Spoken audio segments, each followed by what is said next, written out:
Okay, we're going to go over reading 2 of 1984. First question is, what is revealed about party philosophy in the discussion between Winston and Syme? Remember, they're having that discussion in the cafeteria in the Ministry of Truth where they both work. They discuss Newspeak, a new dictionary sanctioned by the party. The process of the new edition of the dictionary is eliminating as many words as possible.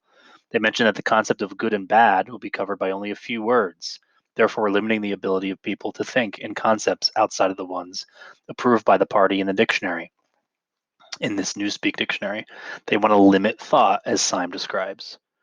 So the idea is if they were able to eliminate words from the language like freedom, would people still have the concept of freedom after 15, 20 years if the word for that concept was removed?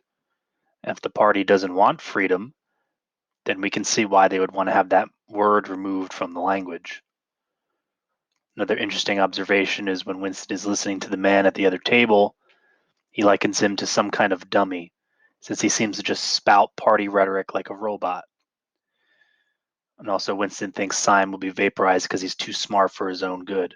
You don't want to appear too smart in the society because then Big Brother might think you might, eventually realize that their control is wrong and might try to do something about it. It's better if you're dumb. It's better if you're like this guy that Winston sees, who's just kind of like a robot repeating whatever the party says. By the way, if you need to stop this video at any point to look over my answers here, I think that would be a good idea. So what do Winston's memories of Catherine, his former wife, and his visit to a prostitute reveal about attitudes towards sex and sexuality in Oceania? Sexuality is to be repressed in this society, to be joyless, which is to suggest that the party didn't want people to be in love, as this was a distraction from their devotion to the party. Marriages were approved by committee and only served the purpose of having children who would then support the party. The Junior Anti-Sex League pushed for celibacy for men and women, mostly because they wanted to take the joy and love out of the act. Therefore, according to Winston, the sexual act successfully performed was rebellion against the party. And if you take away the ability for people to love one another, right, they only have room to love one thing, and that's the party, aka Big Brother. We talked a little bit about this, the irony of the passage from the children's history textbook on page 72 to 73. You can pause here to reread this passage. The party thinks that things were worse when the capitalists were in charge. I wouldn't even say things. The party says, we don't know, they're just using this as a way to control people, but they say things were worse when the capitalists were in charge. Yet we know from the first few chapters that the conditions in Oceania are now even worse under party control. For example, the passage from the history textbook mentions people had no boots. Yet a few chapters earlier, characters mentioning boot and razor shortages. Also, in the textbook, they mentioned how there were a small percentage of rich people who lived in great big beautiful houses. Yet it seems in the current state of Oceania that the only big nice buildings in London are the government buildings, the Ministry of Truth, Ministry of Love, all those. Everything else is described as falling apart.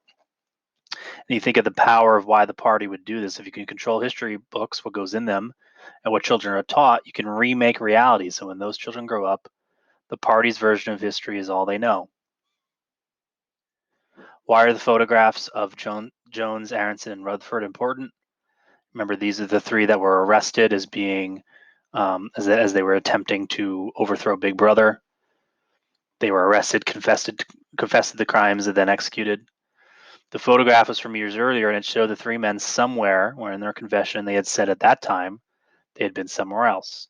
So let's say, for example, they said that they committed their crimes on February 1st, and yet Winston finds this photo of them on February 1st somewhere totally else, which exposes the idea that the confessions could be total lies, that maybe the party faked this whole thing, forced them to give fake confessions, just so they can show the whole society, this is what happens if you cross us.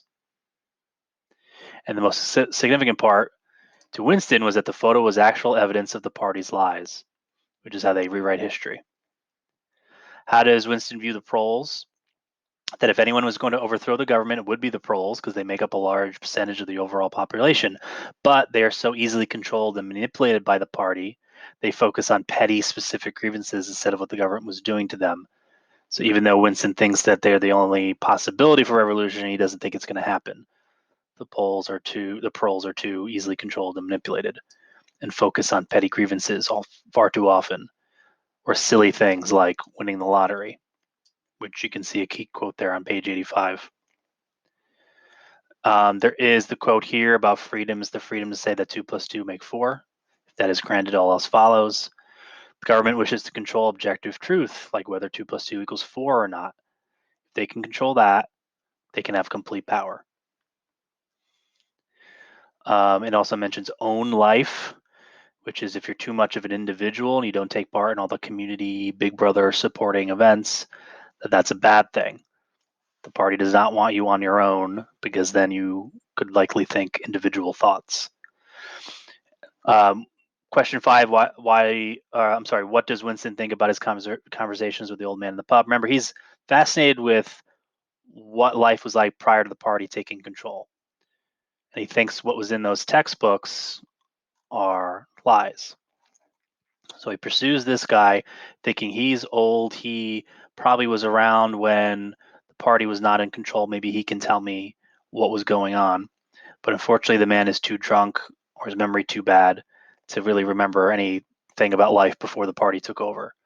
This depresses Winston because he thinks that if you can manipulate the past by changing textbooks, by changing articles, and if no one has memories of the time before the party, then the party can always claim that life is better now than it was in the past, and no one would be able to know if that's false or not.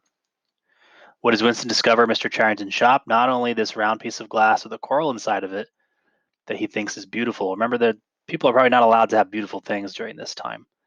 So that's one of the reasons why it appeals to Winston. But also, it looks like it belongs to an age quite different from the present one, which, as we just talked about, Winston seems obsessed with life before the party took over. So that's another reason. It looks like this object was around before the party took over.